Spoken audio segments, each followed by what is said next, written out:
Alerte générale, chers amis, vous devez absolument regarder cette vidéo si vous avez envie de parler anglais correctement, puisque c'est la difficulté majeure, c'est ce sur quoi nous, francophones, on bute lorsqu'on veut exprimer une idée entre le passé, le présent, dans le passé, dans le présent, à savoir comment faire la différence entre ces deux temps qui sont mais tellement essentiels en anglais.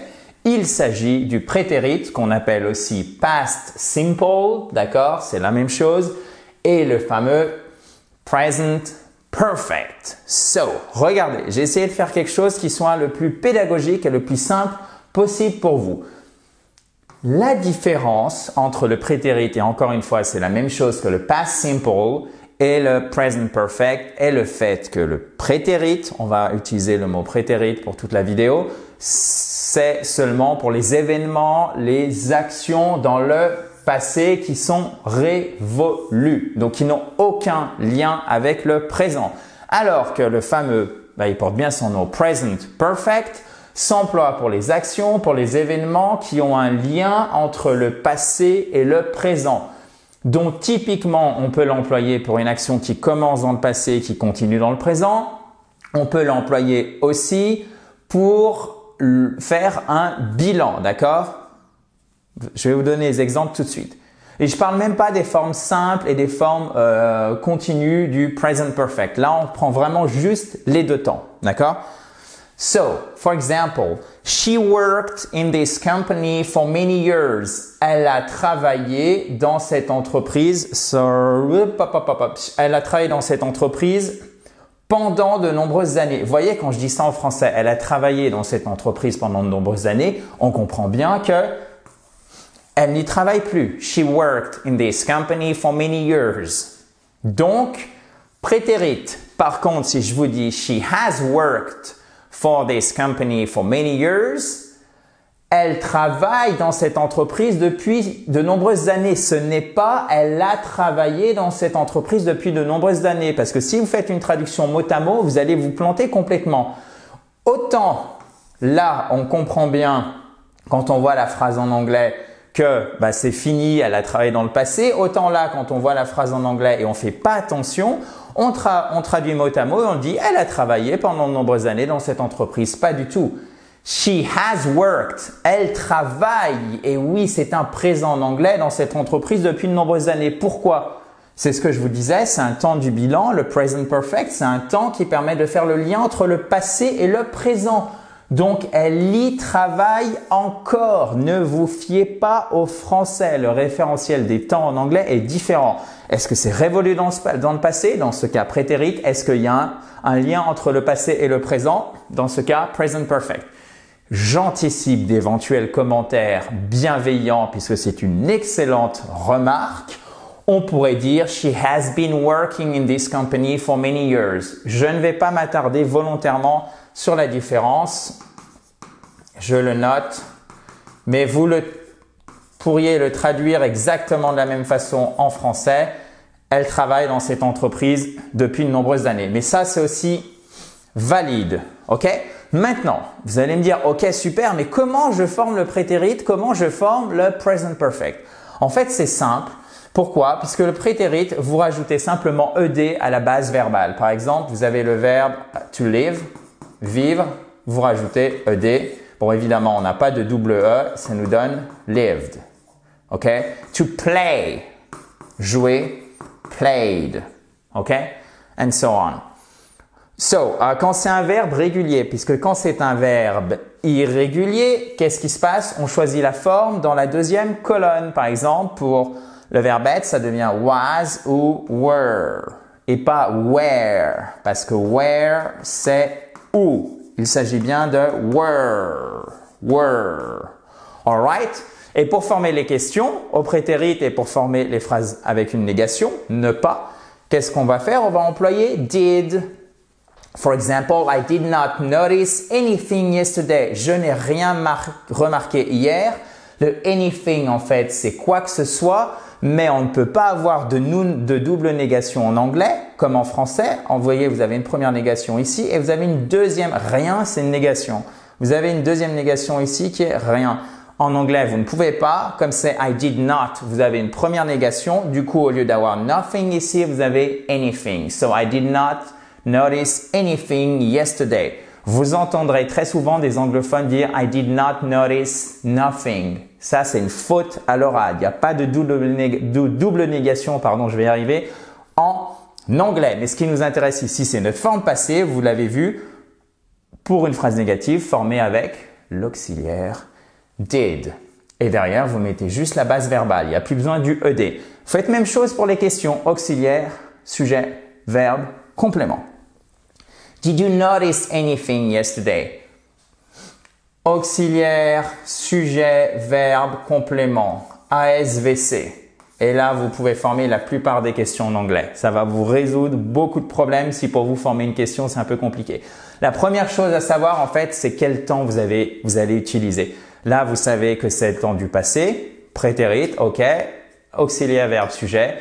Did you notice anything yesterday? OK?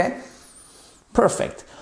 Si vous ne l'avez pas fait, chers amis, vous pouvez bien sûr vous abonner à cette fabulous YouTube channel, à cette fabuleuse chaîne YouTube, évidemment entre guillemets.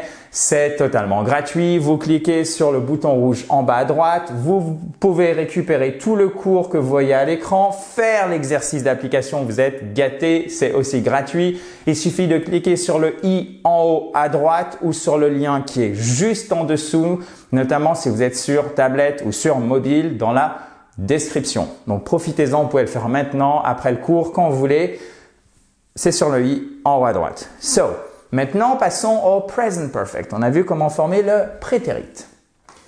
Celui-ci, c'est un temps composé. On utilise l'auxiliaire have conjugué au présent. Donc ça sera I have, you have, she has, he has, we have, you have, they have. OK? Donc ça, c'est la forme la troisième personne du singulier, d'accord?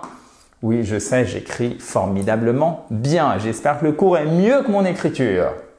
Et derrière, vous mettez non pas le verbe à la base verbale, non au participe passé, d'accord? Par exemple, remarquez, si c'est I, donc je, I have noticed, c'est un verbe régulier, donc on met seulement ED à la fin.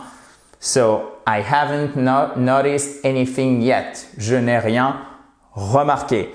Qu'est-ce que vous faites pour former la forme négative? Vous mettez simplement have, votre auxiliaire, plus not. Alors là, c'est une forme contractée. I haven't, on pourrait dire I have not noticed anything yet. Je n'ai encore rien remarqué. Yet, ok? Pourquoi yet? Parce que c'est encore pour une phrase négative. On vit à Miami depuis 2 ans. Donc, vous voyez, on est là maintenant, T0, ok? T comme time. Et on a commencé il y a 2 ans, ok? Et on y est depuis 2 ans. C'est parfait c'est le temps du bilan. Ça fait 2 ans que je suis à Miami. Vraiment, c'est un bilan. Vous voyez, on a une connexion parfaite là entre le passé et le présent. Donc, du coup, on va faire un present perfect. I have lived in Miami for 2 years. We have lived in Miami. Et c'est pas Miami. En anglais, c'est Miami. OK? So, très important. Vous allez me dire, mais pourquoi on peut pas dire we have been living in Miami for 2 years? Vous pourriez aussi utiliser cette forme. Je vais pas m'attarder plus là-dessus, mais sachez que c'est moins courant, mais c'est tout à fait correct en anglais. OK? J'anticipe d'éventuels commentaires. Et si vous voulez poser une question, depuis combien de temps vis-tu à Miami? How long have you lived in Miami? Donc, vous mettez votre mot interrogatif, depuis combien de temps? C'est how long, votre auxiliaire, votre sujet, votre verbe, votre complément. C'est ce que je vous disais avant, auxiliaire, sujet, verbe, complément.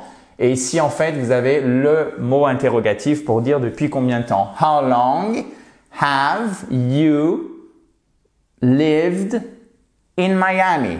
OK? Et alors, le mieux, moi, ce que je vous conseille, c'est de retenir ces 3 formes. Vous pouvez modifier les phrases pour que ça fasse peut-être plus sens pour vous. Par exemple, depuis combien de temps habitez-vous dans l'endroit où vous êtes? actuellement. Et vous avez du coup une phrase affirmative, une phrase négative et une question avec en plus ce mot qui est très intéressant, ce mot interrogatif. Enfin, cette locution pour le coup, puisqu'on a deux mots qui est how long pour dire depuis combien de temps. OK? Maintenant, vous allez me dire, OK, Adrian, est-ce que tu n'as pas un petit truc pour que je puisse faire la différence super facilement parce que c'est pas encore forcément clair et en tout cas, c'est clair sur le papier, mais dès que je veux passer à la pratique, je suis plus dans le cours, je me trompe.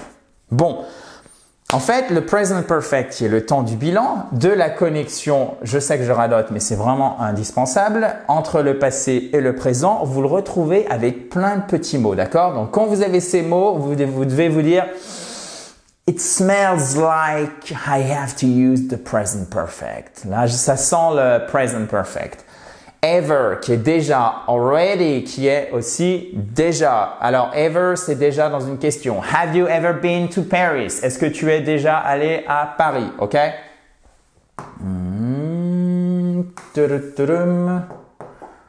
All right, just give me 1 sec. OK? I'll be back with you in a second. Have you ever been to Paris? Est-ce que tu es déjà allé à Paris? OK? Ever pour une question. Pas have you already been to Paris? No. Have you ever been to Paris? I've already been to Paris. OK? Ever, already. Déjà.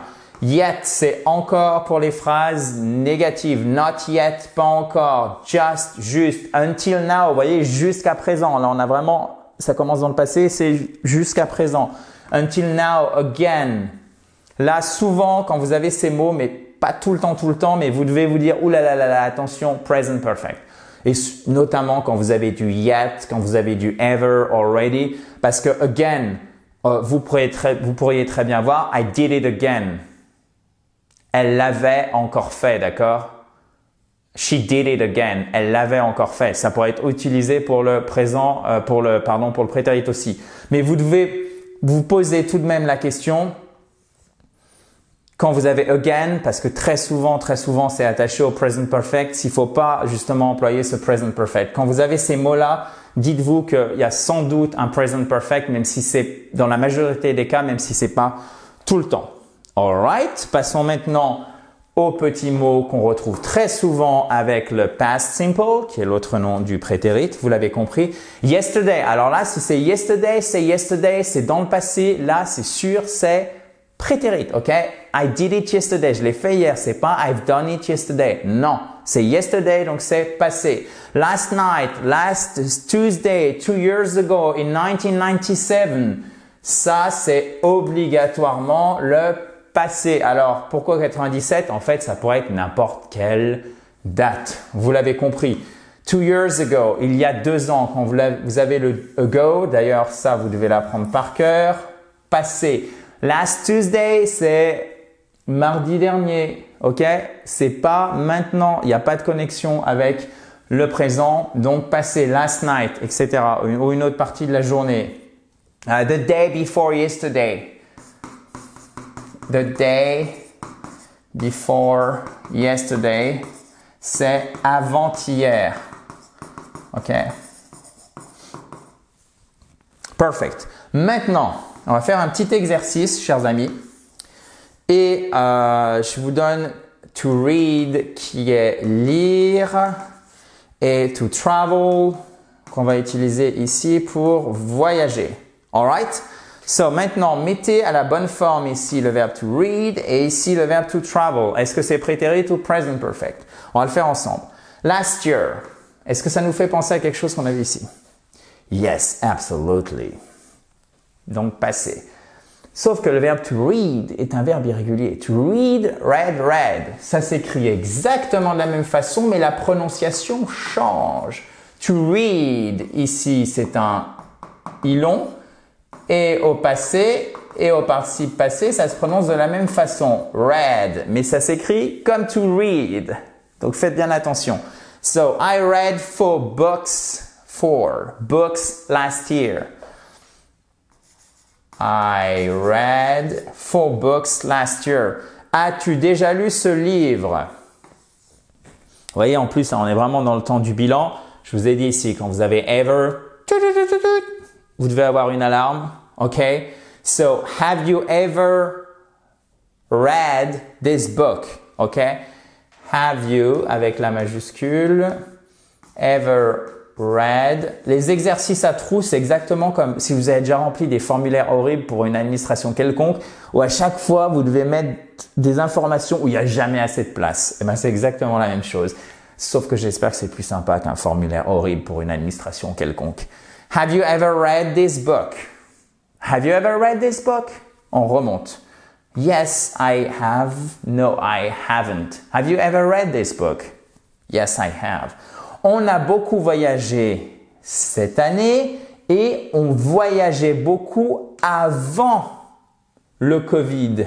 Avant le Covid.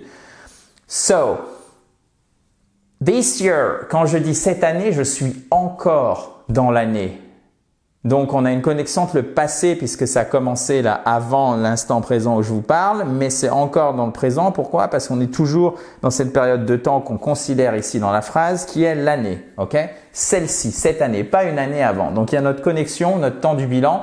Quand on dit on a beaucoup voyagé cette année, we have traveled. Je vais vous le mettre ici.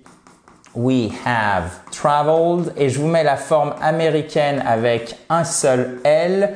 Vous trouverez une forme britannique avec deux L, E-D. OK? We have traveled a lot this year. On voyageait beaucoup avant le Covid. Vous voyez, ça c'est strictement dans le passé avant le Covid. We traveled a lot before COVID. COVID. OK. We traveled a lot before COVID. Et vous pouvez mettre aussi deux L si vous voulez la forme traveled. La forme plus britannique. Alright, si vous avez la moindre question, vous la mettez juste en dessous. Chers amis, j'espère que ça vous aidera. J'espère surtout que ça vous a plu et que vous pouvez améliorer votre anglais, évidemment, le côté grammaire. Si vous ne l'avez pas fait, vous pourriez vous abonner à cette fabulous YouTube channel en cliquant sur le bouton rouge en bas à droite et retrouver toutes les vidéos en accès libre. Bye bye and have a nice day.